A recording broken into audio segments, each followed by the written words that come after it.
dari Pak Edwan. Beliau adalah produk spesialis vehicle dari PT Aeon Chemical Putra. Pak Edwan, cek sound Ya, dulu, halo Pak. Pak Tommy, izin cek sound.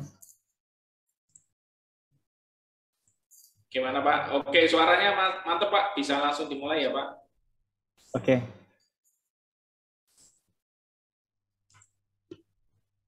Oke.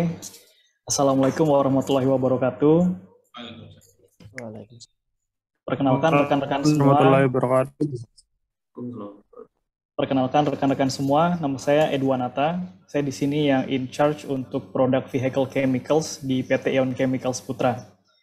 Sebelumnya, saya mau mengucapkan terima kasih kepada seluruh tim Pertabi dan juga tim panitia dari Aeon Chemicals sehingga acara ini bisa diselenggarakan. Dan juga saya berharap semoga seluruh rekan-rekan yang hadir pada kesempatan pagi hari ini sehat selalu dimanapun rekan-rekan berada. Oke, next.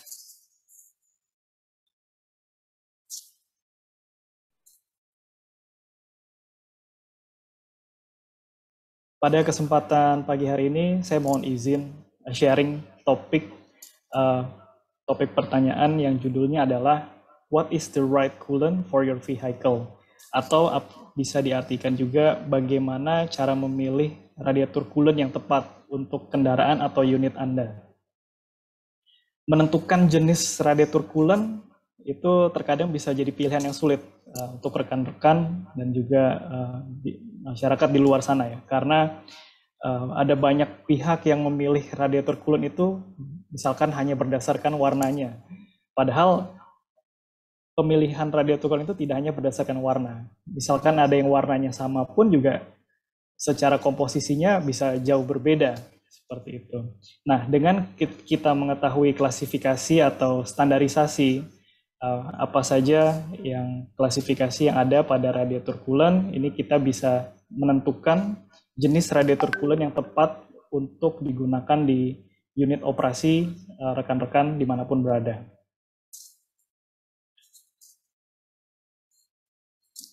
Pada radiator coolant, untuk klasifikasinya itu merupakan dari American Standard Testing and Material atau biasa disebut dengan ASTM. Ini adalah standarisasi yang digunakan di radiator coolant. Mungkin kalau rekan-rekan untuk di lubrikan ada yang standarisasinya misalkan SAE atau juga di grease misalkan standarisasinya menggunakan ISO VG. Nah, di radiator coolant kita menggunakan ASTM atau American Standard Testing and Material. Di radiator coolant, ASTM terbagi menjadi dua. Ada ASTM 6210 yang merupakan standard specification for fully formulated glycol-based engine coolant for heavy-duty engine. Oke, jadi artinya ASTM 6210 ini adalah standar spesifikasi radiator coolant glycol yang digunakan untuk heavy-duty engine. Yang berikutnya ada ASTM 3306, yaitu adalah standard specification for glycol-based engine coolant for automobile and light-duty service.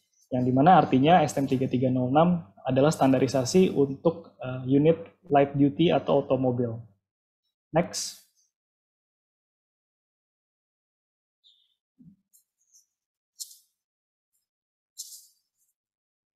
Di sini bisa terlihat untuk ASTM 3306, di sini kita bisa melihat komposisi dari suatu radiator coolant. Yaitu pertama ada diamine water, demineralisasi water, ada glycol dan ada corrosion inhibitor.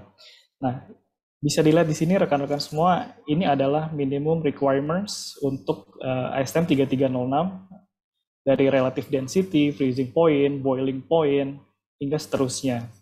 Dan di sini juga ada catatan untuk ASTM 3306 may contain a maximum 15% of glycol, yang artinya dia boleh saja maksimum 15% kandungan glikolnya as long as the physical, chemical, and performance requirements of this specification can be met. Jadi boleh 15% glikol maksimum asalkan secara physical, chemical, dan performance requirements yang ditetapkan oleh ASTM 3306 itu telah tercapai. Next. Selanjutnya kita masuk kepada ASTM 6210. yang dimana ini adalah standar specification untuk heavy duty engine. Kurang lebih komposisinya masih sama dibandingkan ASTM 3306, karena untuk mendapatkan ASTM 6210, sebuah radiator coolant itu harus memenuhi persyaratan dari ASTM 3306. Nah, namun ada catatan di sini adalah the coolant concentration should be maintained between 40 and 60%.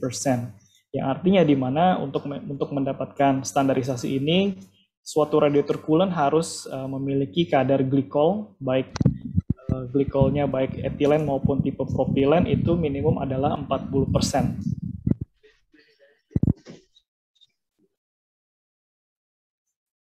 Oke, tadi kita sudah melihat ada dua klasifikasi dalam pemilihan radiator coolant.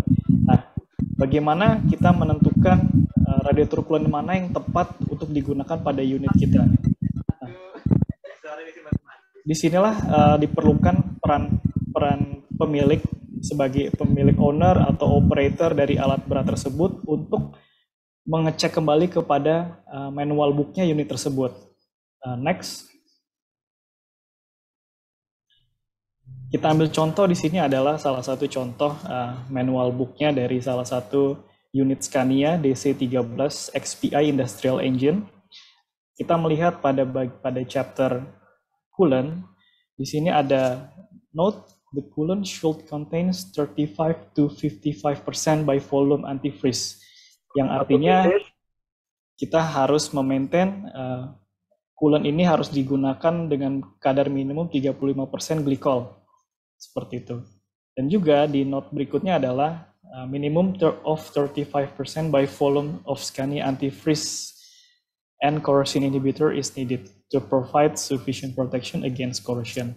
Nah, pada chapter coolant ini di sini ada tertera minimum coolant yang dipersyaratkan oleh masing-masing pabrikan. Ini adalah contoh untuk yang di Scania. Next.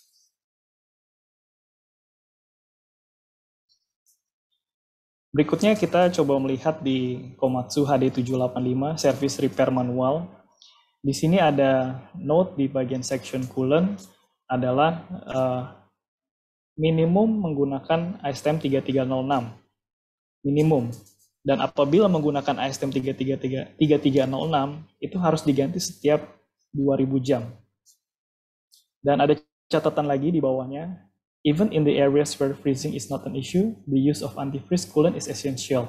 Jadi meskipun areanya tidak membutuhkan freezing point, itu memerlukan penggunaan glikol pada sistem radiatornya. Next.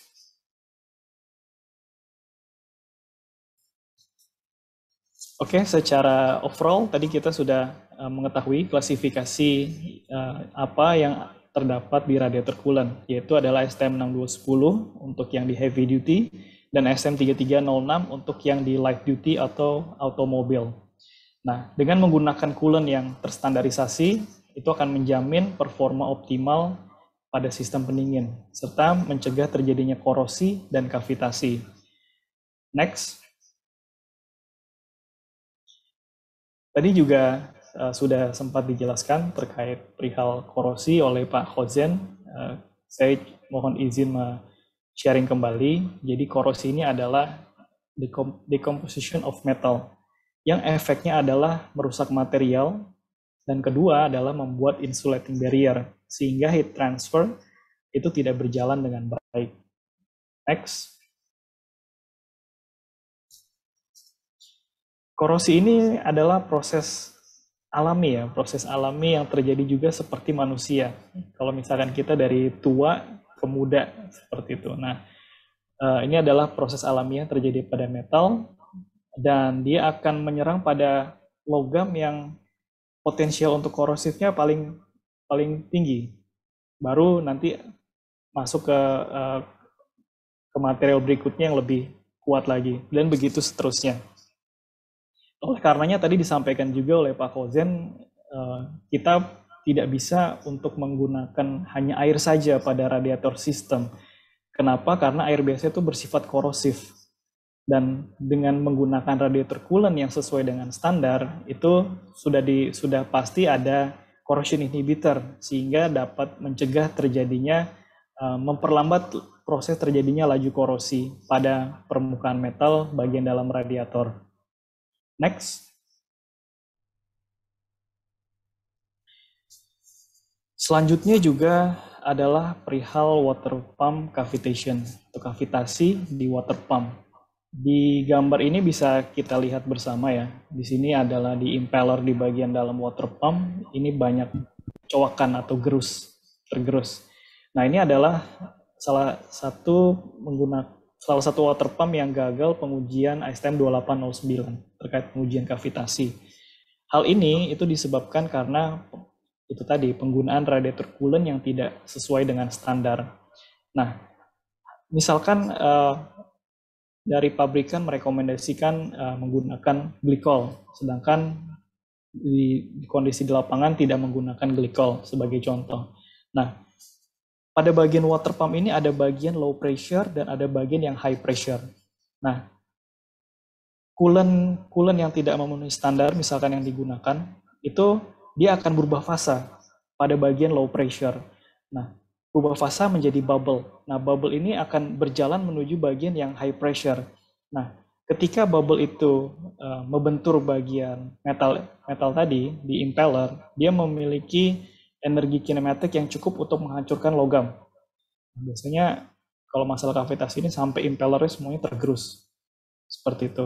Nah, oleh karenanya kita sangat menyarankan untuk menggunakan radiator coolant yang memang terstandarisasi. Next. Selain itu juga berikutnya adalah masalah cylinder liner cavitation. Tadi juga sudah sempat di sounding oleh Pak Hausen, dijelaskan ini adalah akibat dari echo effect, di mana kalau kita menggunakan radiator coolant yang sesuai standar, bubble ini tidak terbentuk. Dan ketika bubble tidak terbentuk, dia tidak akan membentur permukaan logam yang bisa menjadi bintik-bintik seperti ini. Kita lihat di gambar sebelah kanan.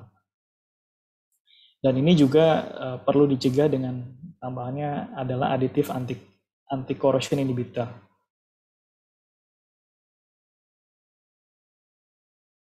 Oke, next.